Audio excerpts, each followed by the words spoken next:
It's time to feel the rage. Welcome to Film Rage, where we talk movies, current releases, coming attractions, streaming, and classic films as well.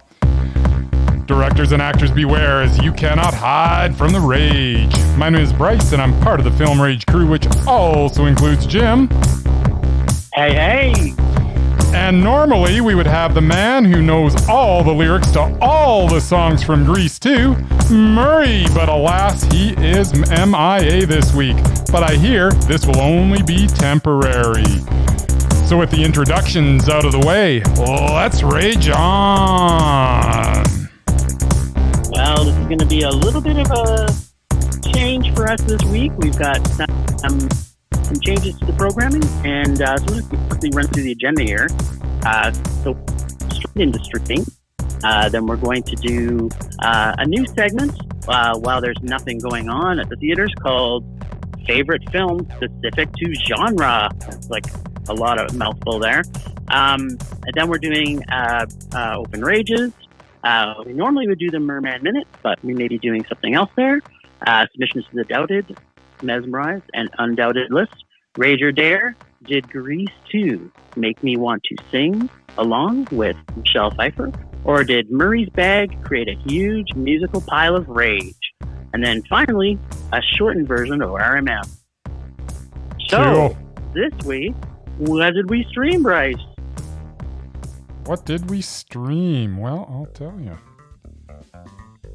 We streamed a fantastic, fantastic to our Lord and Savior himself, Satan. Yeah, let's enjoy this for a second. All right. Streaming. Motherfucking streaming. All right. So this week we streamed Satanic Panic on Shudder. Yes, we did. Yes. So I don't know what you thought of it, but I didn't like it very much. At all? Well, let's go through it. Let's start with the direction. Right. That was bad. The writing, that was bad. The acting, bad. The soundtrack, bad. I dozed off. I dozed off a couple of times, but only for a couple of seconds, which was kind of a shame. I wish I would have just fallen asleep. Yeah, it was just bad, man. Really? You hated everything? I was laughing at some parts because it was so bad, though. No, nothing was funny. It was just bad. It was bad. I kind of agree that it wasn't. If you're kind of comparing it to things like The Babysitter. Let's not compare it to The Babysitter. Then it's even worse because the Babysitter was awesome. Yeah, of course it was. But with that genre. So here's my take on it. It was a meh for me. I didn't rage on it because I did find some of it funny. I do like the whole concept of sacrificing virgins through satanic ritual, but who doesn't? No, exactly. So it kind of had a perk. It kind of started at an 11 and it worked its way quite a bit down. It didn't have everything that I was hoping to have in it. I think the humor, they had like maybe 2 or 3 bits that were kind of funny, but they just didn't deliver on the humor. But some of the scenes were great, like the drill scene when she kills like the girl who is supposed to be the virgin, who's the pizza delivery girl. The drill scene, like that giant drill. Yeah, that was terrible. But it was funny because it was so bad. Okay, well, okay. It was so. Maybe that's the part you fell asleep in. It was just I was awake through that. As I say, I literally dozed off for about 3 or 4 seconds twice, and I wish I would have just zonked out, man, because it was not good. I'm sorry. It is a rage. This one's it's a Shudder original, I think, isn't it? It is a Shudder original. That's why I was so bummed, because I really want these Shudder originals to be really good, and some of them are. But and some of them, don't get me wrong, some of them are. Unfortunately, the 2 that I've reviewed on the show over the last couple of weeks have not been good. Well, so the director is Chelsea Stardust. Yeah, I saw that. and she's not known for a heck of a lot of stuff. All That We Destroy, Marco Polo's, Lay Per View, which actually sounds like a really good movie. Oh, The Lazarus Effect. A good title does not make a good movie, Jim. But come on, that sounds great. Slay Per View does sound. It sounds intriguing. It sounds like there should be wrestling involved, it sounds like perhaps we should search that one out, see if we can watch it. If we can watch it. I mean, if you couldn't get all the way into Satanic Panic, then yeah. Well, I'm guessing that this maybe it's just going to go downhill from there. But Slay Per View is probably about half the budget, and yeah. Do you mean the name and the picture and the postcard? Yeah, the poster. Yeah. So I don't know. I kind of know why this made you rage. I found some of it funny because that's just who I am. I like to see stupid satanic movies and they make me laugh. So it was a very, very low meh for me, but there's not very many good, well, just like that. I shouldn't say good. There's not a lot of satanic virgin sacrifice movies around. So you got to take them when you can. Yeah, fair enough. Having said that, it still sucked. Well, so what else did we see? It on your recommendation. Yeah. Let's get on. Let's get on with it because Satanic Panic got way more time than it deserved. Okay, so the last one we saw was that was on Shudder, and this other one we saw is on Crave. The Last Black Man in San Francisco, yes. This is the subtext of the write up on IMDb, and it says a young man searches for home in the changing city that seems to have left him behind. So I had some real problems with this movie. So for me, and I think we both have a similar opinion about this, visually this movie is awesome. Yeah, it was a beautiful thing to look at, as I mentioned off air. Makes me want to actually go to San Francisco because, man, it's just every shot in it was, it was really, really, really nice looking movie, but and well made movie. I love the direction. I love the way he framed things. There's a lot I loved about it. There's a lot that I didn't love. Yeah, so it's funny for me. I agree. Like it almost made it to a Mondo for me, but I had real problems with the main character. After the first 5 minutes, I thought it was going to be a Mondo for sure. The opening scene where they're waiting for the bus, and then they should we skate? And I'm like, what the heck's he talking about? And then when they're both on the skateboard and just going through San Francisco, it was just that was such a cool, that whole first, like that 5 minutes and a little bit of the build up. I was bought in. I was buying in, and then it kind of waned. Yeah, I really did like the two of their relationship.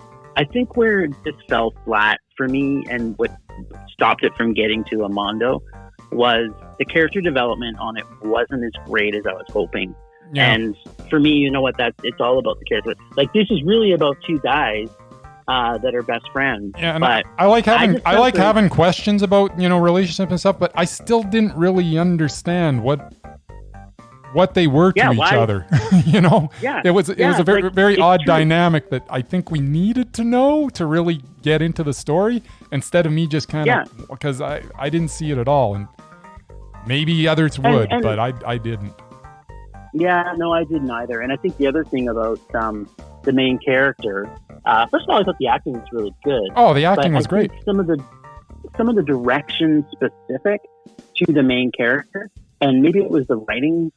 There was a flaw there because, they really made this guy seem almost stupid, and he wasn't. And neither was his friend, and neither was the characters. But on the one hand, they're super intelligent, and you would think, well, that they wouldn't do some of this stuff, would they? But not in that way.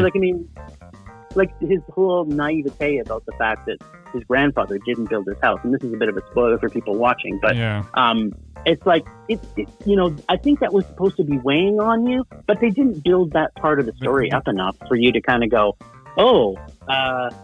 this is intriguing. Did he or didn't he? To be honest, I didn't really know whether he thought that he did or whether it was a story. I didn't know whether he actually thought that or not, even towards the end, because he seemed to be so bought into it, and then he seemed to just kind of accept it when he said, he didn't build the house. So yeah, it was kind of like it's like, huh? His best friend finally said. When his best friend finally said, I was like, this isn't real, It's kind of like, oh, okay, I'm okay with that now. I'm like, what? That's exactly. So that was kind of, that's kind of odd. So I'm like, what the fuck is going on? What the hell is he like so dead on the set? And there's so much I loved the whole way that he told him, but I didn't really what happened after that. I was like, huh? So just kind of odd. Because he has no money. Like that's another thing that in movies like that where they don't have a job. Yeah. And it's kind of like, how are they getting food? And they kind of didn't. I kind of find that a little bit of a gap. And the other piece was when he goes to the bank. Well, maybe it's because I work in a bank. Well, I can't. I'm kind of like, okay. There's no way. Yeah. There's just. I mean, as you said, he seems like a pretty smart guy. There's no way he's going into the bank for a $4 million house and saying, "Can I have it?" Basically, I will totally pay you back, even though I have no money. But just be a good guy and give me the house. Like what? Yeah, like that. Those are pieces in it that kind of. And I know maybe they were trying to make it feel quirky and kind of. Were they? I don't even know what they were trying with that. I don't know, but yeah. So for me, this one was a mess, and I think it's worth seeing just for the visuals on it. And I did like some of the peripheral characters, like the gang that hung out in front of the other guy's house that were always out there talking. It kind of made me think of Jay and Silent Bob, kind of. The way that they're always just kind of hanging out there talking shit and just kind of chilling and rapping and singing and doing stuff, right? Yeah. And even when one of them gets shot, right, you're kind of like, okay. They kind of made a big deal of it, but then they did, and then the whole embrace there, that was a big thing too, and I felt that. And as I say, there was a lot of this that got emotional reaction out of me, but there's a lot where I was just kind of confused, and I was like, I don't get it. So overall, what was it for you? Yeah, it was.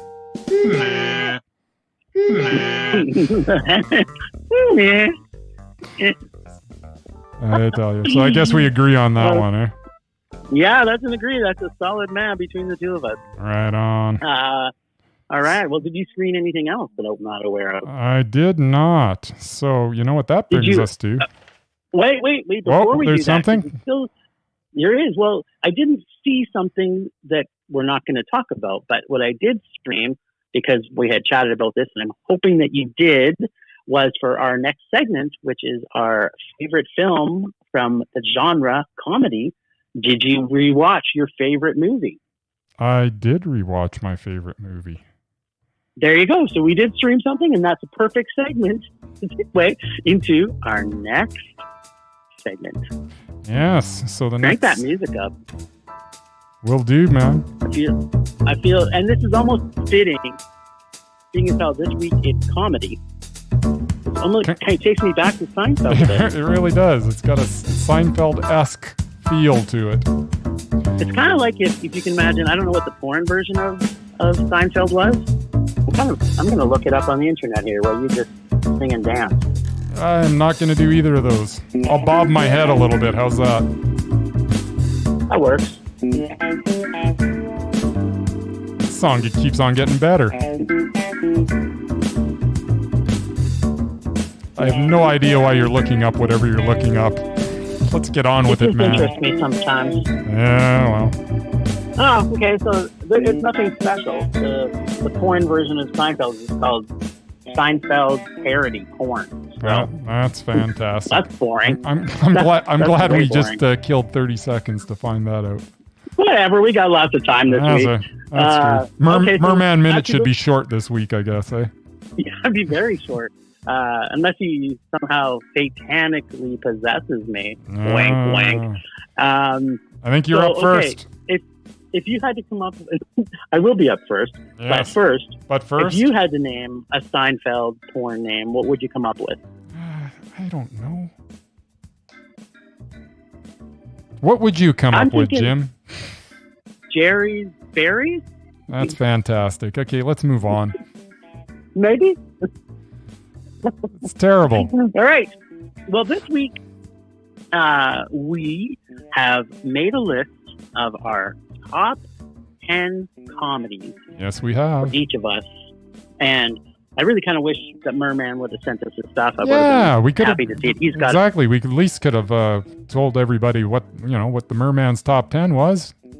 But maybe we'll twist his arm and get him to send us a list next week, eh? Yeah, we'll try. We'll try. So my number one with a bullet. I'm not going to tell you what the name is. What do you mean you're not going to tell me what the name is? I'm not going to tell you until I get to the end of my breakdown. Okay, go ahead. See if you can guess what it is. Lay it on me. First off, zombies, gore, sex, gypsy witchcraft, puppets, lawnmower murder spree, necrophiliism, mommy issues, New Zealand movie, interactive love affair, interracial love affair, psycho babies, attack of the killer anus, doggies, custard, Nazi doctors, ninja priests, strong female lead, and finally, successful severed head escape plans. I want to say Dead Alive? Yes!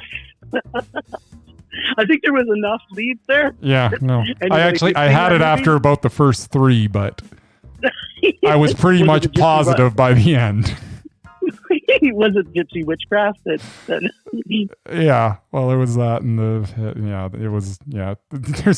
there's not a whole lot of movies that have a bunch of that stuff in. You could say like two of them, and it's like, that's Dead Alive. Yeah, so I'm just going to read to you what the IMDb brief is on this. A young man's mother is bitten by a Sumatran rat monkey.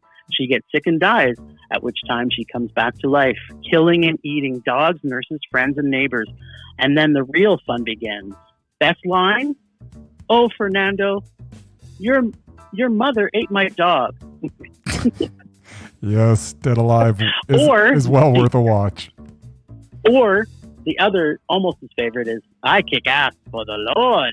Yes, he does. So this film is directed by Peter Jackson. It's his third feature film. Yes. And this has, as you've seen just from the recap, if people haven't seen this movie, it is a must-see. And you can stream this for free on YouTube. Nice. Yeah. So the reason I love this movie so much, it literally ticks almost every of my 11 boxes that you could have. The only thing that was missing in there was Satanic virgin sacrifices, but other than that, it has pretty much everything that I needed. Yep. I had listed out the cast and whatnot, but whatever. What else? So you might see a theme here. Obviously, it is, I guess, when you search comedy, it doesn't even think it has it as a classification. It is technically a horror show, but anybody who's seen this knows it's a horror comedy. Yes, it is. What else you got? Number one. That's your number one. Wow. Number two. We're starting with the best and going down, eh? Starting with the best and going down. Yeah, just for change of pace, I'll go the other way, but you keep on rolling, buddy. You kind of do like to go the other way sometimes. Well, so my number two in my backup is another movie by Peter Jackson. Another comedy by Peter Jackson. Can you guess what it is before I get to it? For some reason... He's only got two in my top 10, by the way. I think I actually do know what it is. It is called... I don't remember. All right. Well, it is Meet the Feebles, which is puppet comedy porn. It speaks for itself. Yes. My number three is made by one of my favorite directors of all time, John Waters, which is number two is Pink Flamingos. Pink Flamingos. The Pope of Trash's most notorious offering. Mm-hmm. My number three, and we actually talked about this a couple weeks ago on the podcast, is Death to Smoochie. Stars Robin Williams and Ed Norton. Death to Smoochie. At their finest. What is wrong with you? I love this movie so much. Number four is Wes Anderson. It's Rushmore. I love Rushmore. My first and my favorite Wes Anderson film that I've ever seen. Nice. The next is, again, from my buddy John Waters, and that's Serial Mom. Kathleen Turner. Yes, Jessica Rabbit. does a killing spree. Yes. Worth watching. The next one is Brothers Grimsby with Sacha Baron Cohen. In my opinion, it's his best. You cannot get away from elephant semen. Yes, please. That was awful. It was one of the funniest movies I've ever seen in my life. It obviously made my top 10 list. Wow. The next one is another Wes Anderson movie, Life Aquatic with Steve Zissou, which has Bill Murray and Wes Anderson together. I can't argue with anything Wes Anderson. You got it. Yeah. The next one is Raising Arizona, the Coen brothers. Nice. And it's got Cage, the Coens, Holly Hunter, Gold, solid gold. Damn. And my last number 10 is Bowfinger, the funniest movie that Steve Martin and Eddie Murphy have ever done separately or together. Bobby Bowfinger. Yep. Wow. Bowfinger. That is it.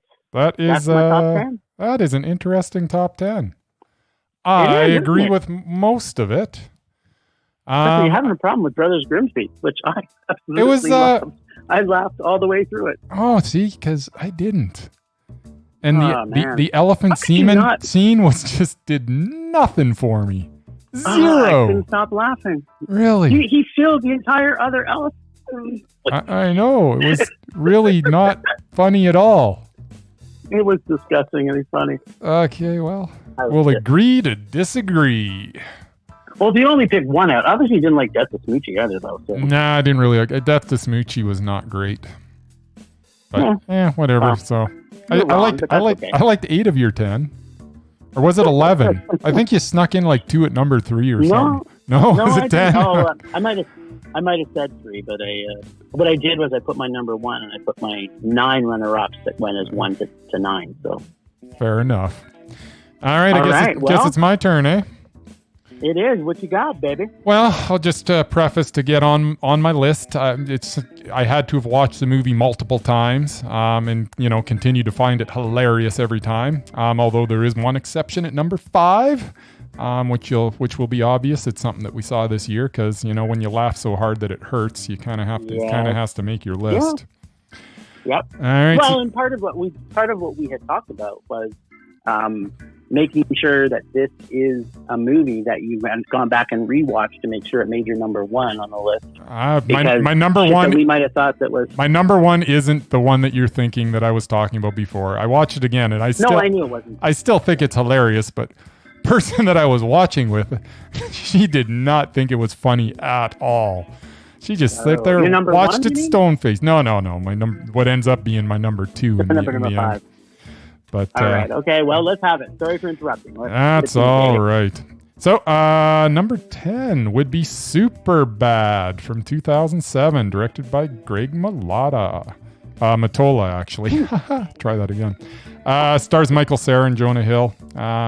We've all seen it. It's funny. Number 9, Napoleon Dynamite, 2004. It almost made my list. Almost made my list. Yeah, directed by Jared Hess. Of course, the only good thing I think John Heater's really been in, but it was... What? Yeah, give me another John Heater movie. Something. Blaze of Glory. Yeah, it's all right. That was great. That was one of the best. It was... freaking hilarious. It was average. Number 8, the Grand Budapest Hotel. Wes Anderson also has to... Yes, got to make my list as well. Of course, it pretty much starred everybody in Hollywood. Ralph Fiennes, Willem Dafoe, F. Murray Abraham, who needs to be in more stuff. I don't even know if he's alive still. I'm sure he is. Jeff Goldblum, Bill Murray, Ed Norton, Jason Schwartzman. I mean, everybody. Tom Wilkinson. Tilda Swinton was in it. Yeah. Oh, yeah. Such a good movie.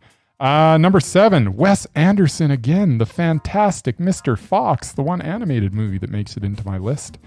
That is a good movie. Yeah, George Clooney and Meryl Streep. Probably the best thing Meryl Streep has ever done, in my opinion. And George Clooney. Together.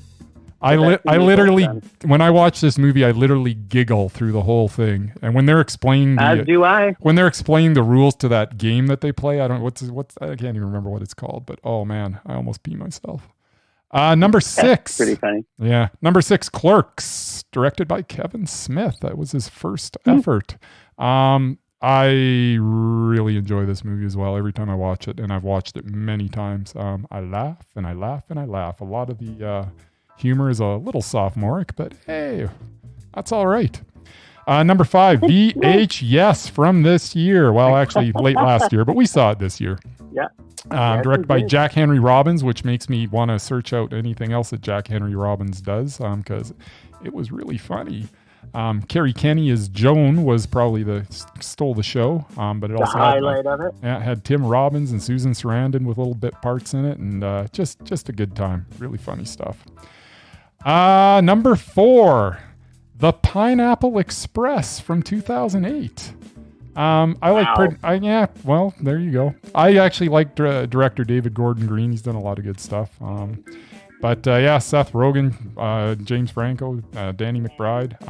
I really enjoy that movie. Now, we'll say that 4 through 10, you could pretty much flip-flop them all over the place and it wouldn't really matter. My top 3 is my top 3. Still number 1. Yeah, so my top 3 is my top 3. And to be honest, if you got me week to week, they might be flip around a little bit. Number 3, What We Do in the Shadows from 2014. Taika Waititi. Yeah, Taika Waititi directing it along with Jermaine Clement, which they also star in it. Yep. Just funny, just so, it is good. So funny.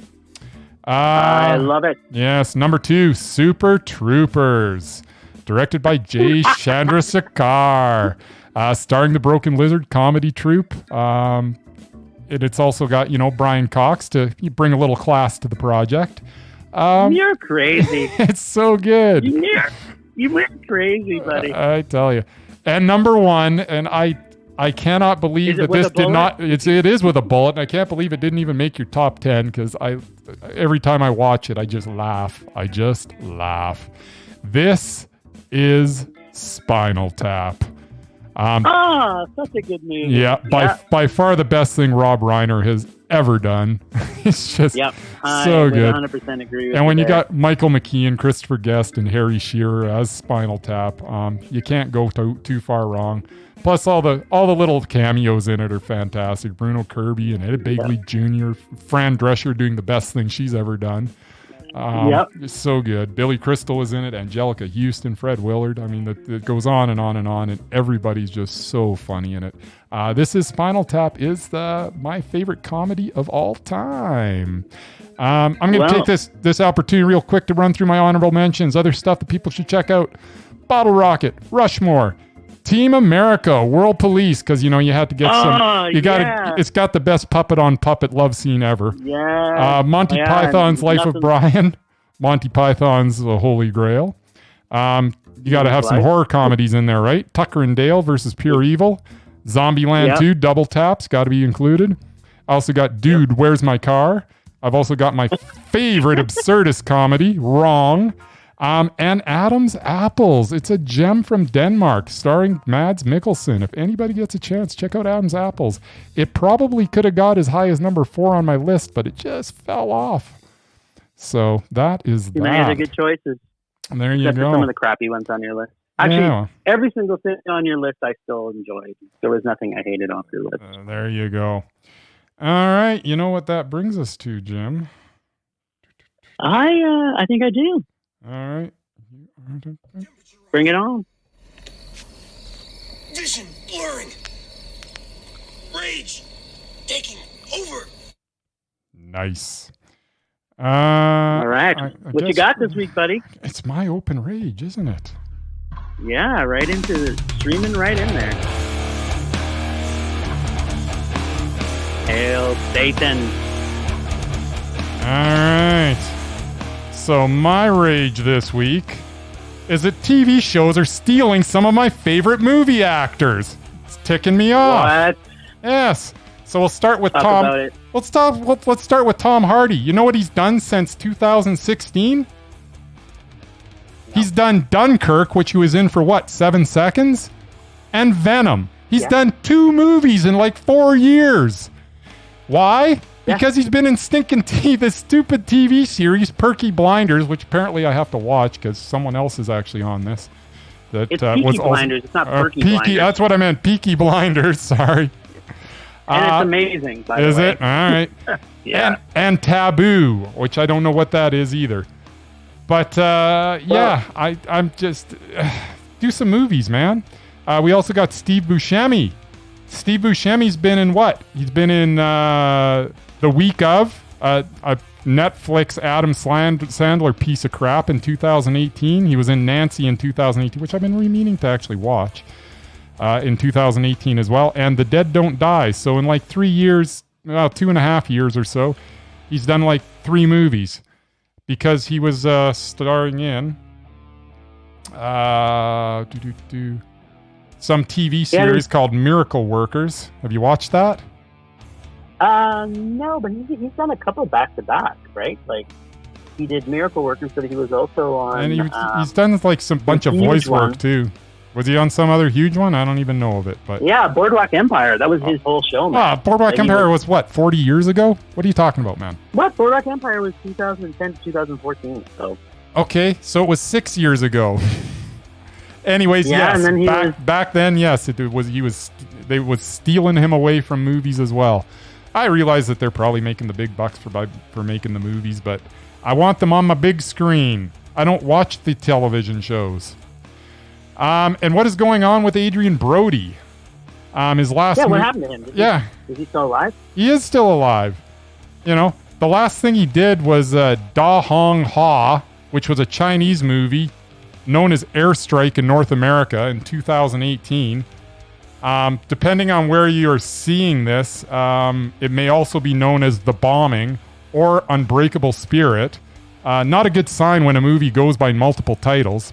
Other than that, he was in Bullethead in 2017 with John Malkovich, which, after actually looking into it, I really want to see this movie. And that is it since 2017. He's been in like 2 movies. This is just not good. He's doing TV. He's also in Peaky Blinders. And that TV show strikes again and gets another one of my favorite actors. And so maybe it's good and it's worth seeing. Well, yeah, I guess it is, but it's a TV show, man. And maybe I should watch this series. I mean, it does have Tom Hardy and Adrian Brody in it, 2 of my favorite actors. One of which is actually Undoubted. Well, he is indeed.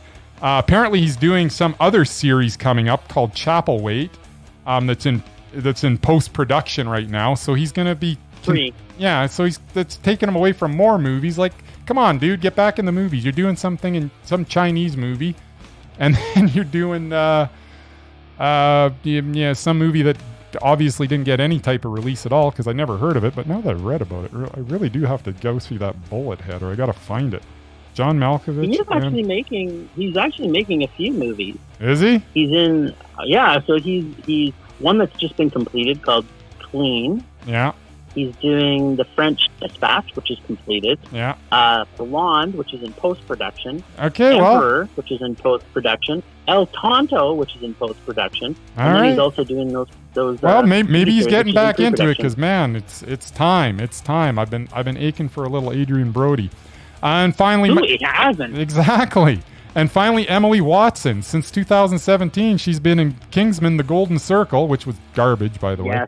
You're garbage. Fantastic. I hate that movie. It's so bad. I love it. It is so bad. And she was Mondo. And she was just so rage. And she was in The Happy Prince in 2018. So she's been in like 2 movies in a few years.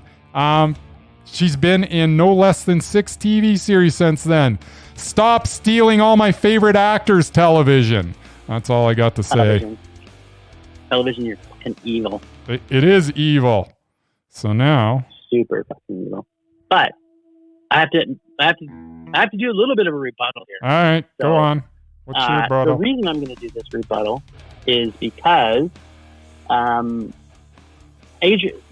think what happens to some of these actors, Adrian Brody, I think, how old is he, by the way?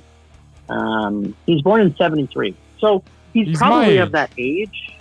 Yeah, so he's of the childbearing age. So most of these people, what happens is they do the film circuit for a long time, and then they want to stay close to their family while their family's in those time frames where they're needed. So I have a feeling that that's what Brody did, and I know that's why Buscemi did it. So when Buscemi went to his big show, that was a big thing he talked about with him wanting to just be closer to home, and doing a TV series allows them for that, because usually it's filming either in a place that they own so they can go home and see their families. Am I upset that I don't see enough Adrian Brody? Absolutely. I would hasten to say that Adrian Brody is again one of those people that probably would make our Undoubted list. So you're saying I that don't doubt it. Adrian Brody is just being selfish? Yes. God forbid they have a life outside of our movie. Exactly. What a bastard. What a terrible, terrible person. You're a terrible person. I need myself some Adrian Brody on the big screen, man. Well, you know what? You've got a 70-inch TV. Why don't you just watch Peaky Blinders and pretend that you're in the theater, and then sit closer instead of on the couch? It's a 77-inch TV. Oh, sorry. There you go. So with surround sound, of course you'll love it. Yeah, fair enough. Anyways, I think you're up there. Are you ready, Rager. Jim? I'm always ready. I was born ready. So my race this week has a lot to do with what's going on in film right now. We can't go see movies at the theater because of our social distancing. And I know that some people have been trying to get the film festivals that are coming up. Some of them are postponed. Some of them are canceled. South by Southwest, obviously they postponed, but it may end up getting canceled altogether. Now, you and I, we're going to sign up for this one film festival that we found online that is streaming to the internet. So you pay your admission fee, and then you basically can just go in and stream it. But the reason why a lot of the other ones are not, from my understanding, is there is a huge issue with how all of their contracts are created. So from what I understand on some of the reading that I did, some of the major film festivals have kind of had to gather together to sort of set an actual parameters to be able to meet up with it. So I'm actually just trying to find my notes on it, but they basically have to go sort of. Let's just read the list right here. Let me pull this up. Online eligibility. These are some of the things. In signing this pledge, festivals agree to adhere to 6 specific rule tweaks for 2020, with only one policy specifically for distributors. The pledge guidelines are as follows: online eligibility, premiere status, geo-blocking waiver, production timeline, commitment timeline, and distributor clause. And here's a list. I'm not going to list them all off, but some of the major ones that I'll just pull up. Here's a list of everyone who has signed this pledge so far, because they see it coming. So some of the big ones: Atlanta Film Festival, Blackbird Film Festival, Covenant Film Festival, Connect Film Festival, IndieWorks, New Orleans Film Festival, Nighthawk Cinema, Palm Springs International Film Fest and Short Fest, San Pedro Film Festival. So there's a significant number that have sort of signed on to this because they're seeing the foreshadowing. I mean, we're talking about this social distancing going for so many weeks. And of course, our friend who's the leader from the South, whose name shall not be spoken, has come out with a completely idiotic comment to say that, oh yeah, we'll be up and running by Easter. We all know that's not true because the spikes haven't stopped. So I want some of these film festivals that are sort of the front of the film festival season to figure it out, be able to get a festival, because I don't want, like South by Southwest, if this doesn't get cleaned up by the summer, well, it's got too much competition and it's not going to happen. And South by Southwest is just one of the best festivals that's out there. It's the start of the festival season. It kind of what sets the precedence for everybody coming afterwards. And if the people who were really wanting to see these movies, if they can't see the theater, which of course we all want to, but if the option is not seeing these movies, or it's all pushed back, like it's just going to push domino after domino to push films out to the next year and the next year and the next year. Already we're seeing that a lot of the movies that the weekend that it came out, where we were going to the movies and then it ended. There was a couple. Obviously, we didn't see them because they didn't really do anything for us. But they've already come out for streaming on Apple. You can rent them for like $20. So they're trying to make their money back. But if the film industries don't get these pushes and don't get the viewership and the film festivals don't get the money, which they probably already made commitments to, it could be detrimental for film festivals from here on in. So I know it was a bit of a long rant, but it really is, I guess, scary might be the word that I may want to use. But I really hope that they can get some of this figured out because, of course, we don't want to think that this may last longer than a month or two. But if it goes on for 6, look at what we're at. What are we now? April, May, June, July, August, September. We're now in September, and one of the biggest festivals in Calgary, the Calgary International Film Festival, could be under issues as well. So that is my rage for this week. I pray that they can get some of this figured out, and if worst case scenario, as a backup plan, that we have the ability to stream some of these things as a festival online. So that's me. Mic drop. Yeah. What you got? I don't know. I think maybe you're jumping the gun a little bit. I don't know that we need to start worrying about stuff 6 months down the road and create and worry about stuff that perhaps we don't need to worry about quite yet. Well, talk to me about South by Southwest. What do you think about that? I agree with that. But we're talking months down the road. I'm sure that you brought up the Calgary International Film Festival. They got a lot of people working on it. I think that they'll be just fine when all's said and done. They got stuff in the works.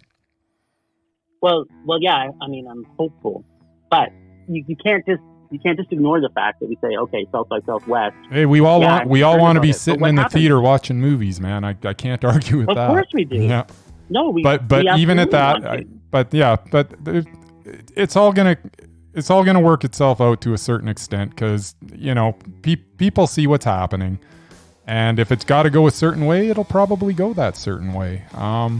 There's options, and hopefully we don't have to get to those options, but there's always options. These festivals I don't believe are just going to be shutting down. Okay, well, I guess we'll use South by Southwest as a barometer. All right, well, because I know I'm ever the optimist. Apparently, I don't think we need to be quite so pessimistic quite yet. Well, time is going to tell. All I'm saying is I hope. I hope you and me both, brother. The festivals have a backup. You and me both. All right.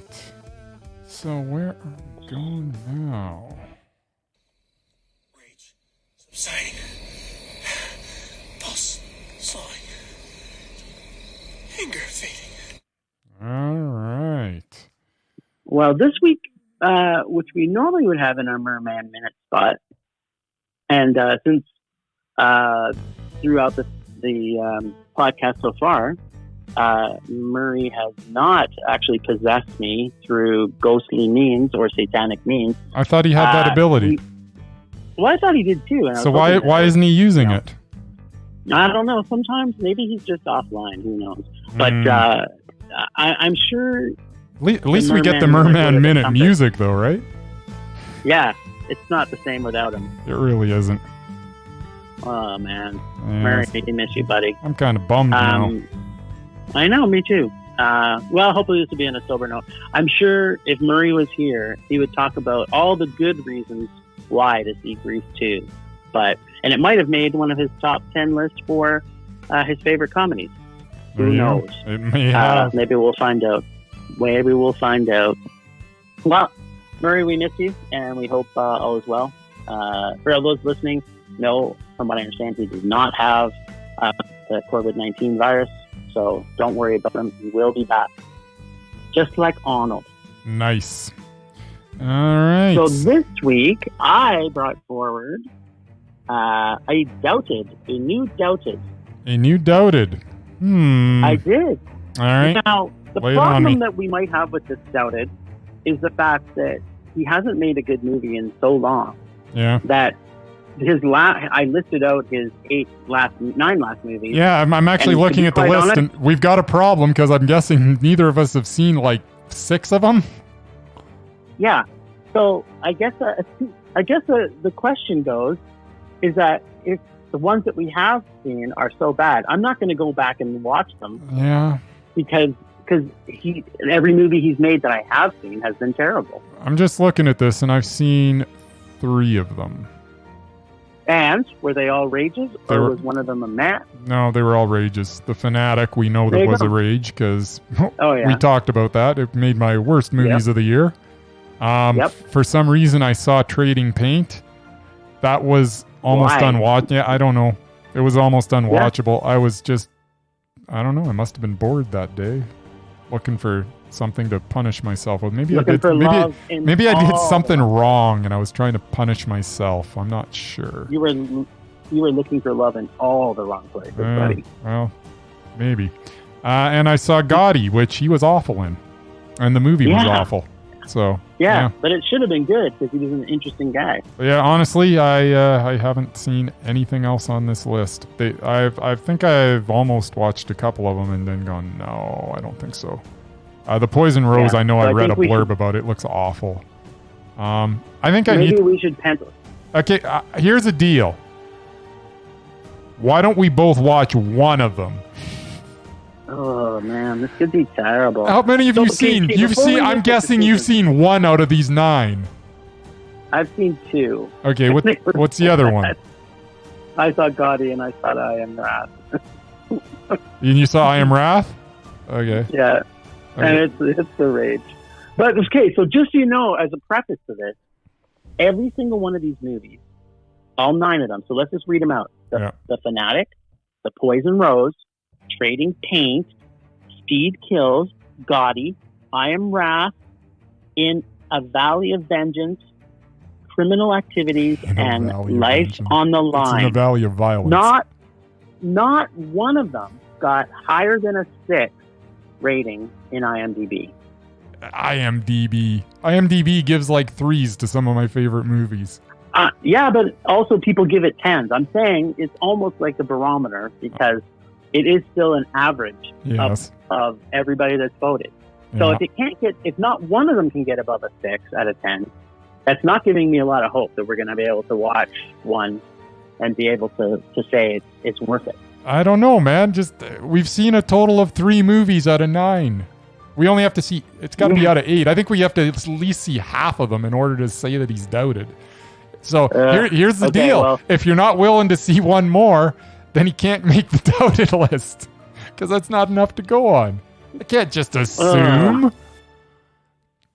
Yeah, but if the 3, it's kind of like, why would you force yourself to see that terrible movie? Maybe he might become a rager dare. Okay, future. So we've got. So if they could have offline. Okay, we know none of them are going to be like Mondos, right?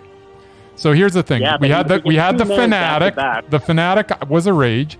The Poison Rose, whatever, because Trading Paint was a rage. Speed Kills, whatever. Gotti was a rage. Okay, you've seen I Am Wrath. So we just have to watch one of them. We either have to watch In a Valley of Violence or Criminal Activities. I think we should both watch the same thing. Okay, so for next week, let's make a plan. God, that means we're watching 2 fucking terrible movies. Because John Travolta's made a lot of crap lately, but we don't know for sure because we haven't been watching John Travolta movies. Because he's creepy. Okay, let's do this. We'll find out which is the easiest to get access to, either through YouTube, Netflix, okay. So Amazon, hopefully whoever. In a Valley of Violence or Criminal Activities, we got it. Well, hopefully one of them we can find, and we can find out if John Travolta makes the doubted list. Sounds good. I'm good with that. All right. You got anybody for this week? I got nothing this week. Sorry. All right. Well, at least you got to talk about how terrible John Travolta is. We did do that. That's the important thing. All right. Well, stay tuned, Ragers, for next week when you'll find out what Bryce and I saw of John Travolta's. And if it's a rage or a meh, he's on it. Nice. All right. That brings us to... John. Rage or Dare. You got it, buddy. So, this week, what happened? Give us the intro, buddy. Well, this week, I believe that you had to watch Grease 2. Isn't Adrian Zemed in that? Maybe. I think he is. And Michelle Pfeiffer? Yeah. All right. So well, get to it, man. That was you chose that out of as you wrote in the copy here, Murray's Sweet Bag. That's right. What did you think? So let me just recap some of my feelings and emotions through this movie. So the first line in the movie already starts with a great racist slur. Okay. If the Russians can send a man in space, just imagine what our young American minds can do here at Rydell High. Wow. Already came out with a bang. Thanks, racism from the 80s. Nice to see the kids dance off the bus. Who knew high school could be that exciting to want to dance and sing your way into the first day of school? Was this shot in Switzerland? There was so much cheese in the dialogue, I thought I was in the land of European dairy. Sounds like Literally a Mondo. Literally the worst dialogue ever written in any movie, even other musicals. Wow. Which is really saying something. Because you've seen some good ones lately as far as musicals go. No, this just keeps getting worse.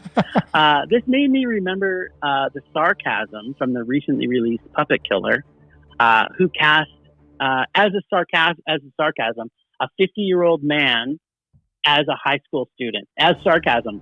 First of all, if you get a chance to see Puppet Killer, I thought it's hilarious. Puppet Killer, and right. Yeah, it played at Horror Fest in the summertime. And so funny how this movie is not treating it with sarcasm, yet half the cast was in their 30s and 40s.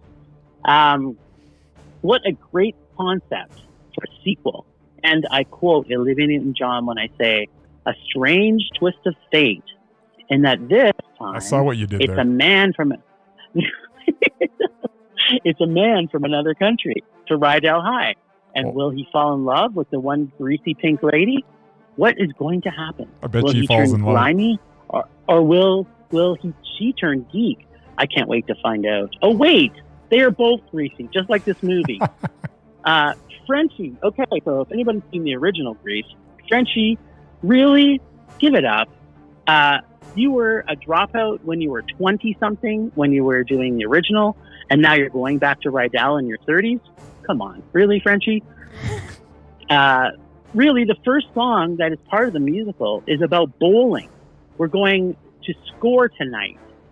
And it meant... and it didn't mean it as a group orgy. It just meant they were going to score playing bowling. Because up until that time, it wasn't a musical. It was just music that was happening and people were dancing to it. So it kind of threw me off because the big thing with Grease was that it was a musical, right? Like they were singing their lyrics. No, there was just singing and dancing everywhere.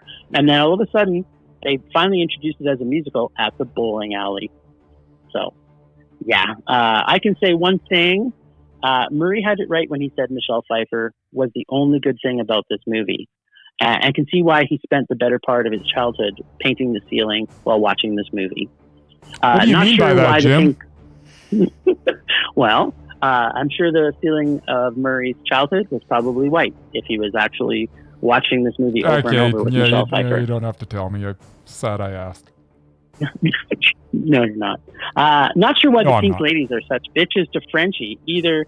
As she was a pink, she was a pink lady. She was not sure if when you graduate high school, the first time, or how many times you have to graduate before you retire from the T-Birds and Pink Ladies. Is it a life club or is it only in high school? This plot becomes so complex, I could not really follow it. Another sequel that never needed to happen for any reason and could have employed the entire crew that worked on this film to build houses for the poor or make sneakers in India for Nike instead of being part of this movie. Another great musical, and I say this lightly, that is filled with bad actors who can't even hold a tune, or why not hire singers who can act? Or better yet, don't make this movie. Even better. Favorite scene, hands down, The science teacher who cannot hold a note sings about the birds and the bees. It's just ridiculous to see 20 and 30-year-olds so insanely stupid. I was surprised the entire school was not pregnant. Wow, they all graduated, even the stupid ones. Oh, wait, they are all... What? Last part of the movie, the motorcycle jump has one of the biggest continuity errors in the history of bad movies. First jump, he jumps over a giant raft in the middle of this pool, and the second jump, which happens seconds later, lands in the middle of the giant pool, and there's nobody in the raft, and there's not even a raft present. Nice. What the continuity? To sum it up, this movie has terrible songs, terrible script, terrible acting, including Michelle P. before she could act, racism, sexism, and at times was so bad I felt ill. I think you did your job. I am in a huge musical rage right now. All that being said, who doesn't love a motorcycle-filled luau? I sure hope there is a Grease 3 in my future. Nice. So you liked it? No, it was a heavy-duty rage. It was a song-singing, bowling-playing, steaming pile of rage. Fair enough. That was quite enjoyable, Jim. Thanks for that. All right. So normally this would be the time when I think it's the week where Murray challenges both of us. Since Murray is not here, but he was nice enough to leave his bag behind. We have reached into it, and we are about to find out what we are going to watch. I'm remote. Yes. So both of us have to see this, Jim. Are you ready? And your worst nightmare has come true.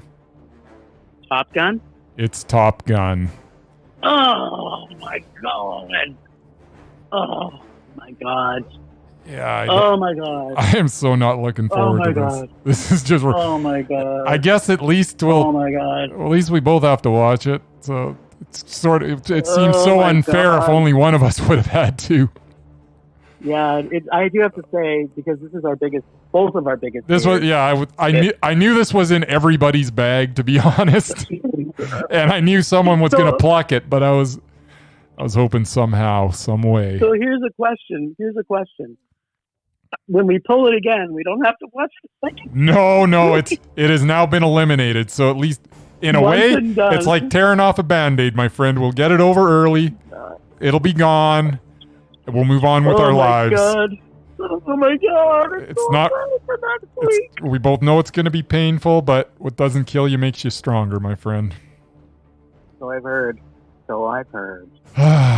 Well, bummer. I know I'm not excited. No, you and me both, mister. All right. All right. Well, that brings us to RMM. Yeah. And it's a mini version. It is. I think there's going to be 11 total, because I think there's 6 on your list. Only 5 on mine, so let's get underway. We are going to start with Peter Jackson. That's a Mondo. Meh. Michael J. Fox. I'm going to say meh. Meh. Sean Penn. Mondo. Mel Gibson. I'm going to say Mondo, actually. I'm going to go... That movie, him and Sean Penn were both Should I get off the pot? I'm still going meh. Look at his body of work. Meh. Look at his body of work. I know, meh. I'm sorry. I meh, but meh. Jim Caviezel.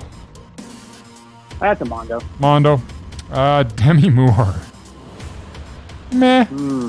Nah. All right. Did you see that last thing she was in?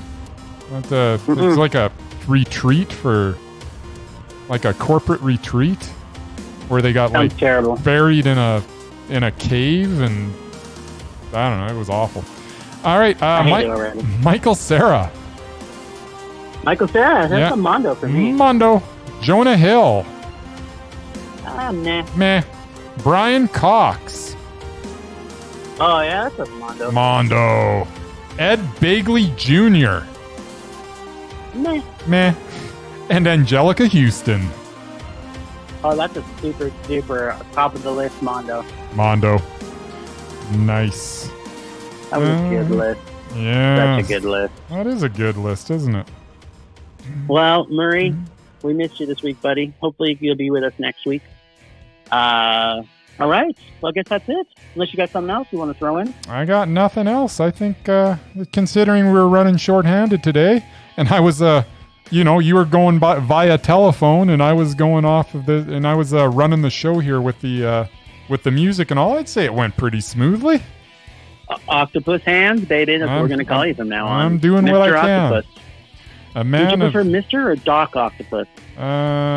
I would prefer Mr. I don't want to misrepresent myself as a doctor. But don't they call you Dr. Love? No, I don't believe anybody calls me that. At least nobody to my face. Yes. But if you want to call me that, feel free. There we go. All right. Well, thanks, Ragers, for listening. Thanks to the extended Film Rage crew of Stephanie DeRoy, who's actually on leave at the moment for social media currently. As I said, she's on leave and we miss her. We wish she would come back because we need her help. Leonard Conlon for his artistic vision and photography via Leonard Conlon Photography. Listen to us on Podbean, Apple Podcasts, Google Play, and Spotify. Follow us on Facebook, Instagram, and Twitter, and our YouTube channel, which is taking up the airwaves. Nice. Murray, we miss you, buddy. We want you back. Miss you, Murr. Hopefully you can dial in next week. We are always wanting your feedback to make this a raging blast for all listeners, so please comment on any of our social media often, and please make us rage. Please, please. That's it for this week. Rage on. Rage on.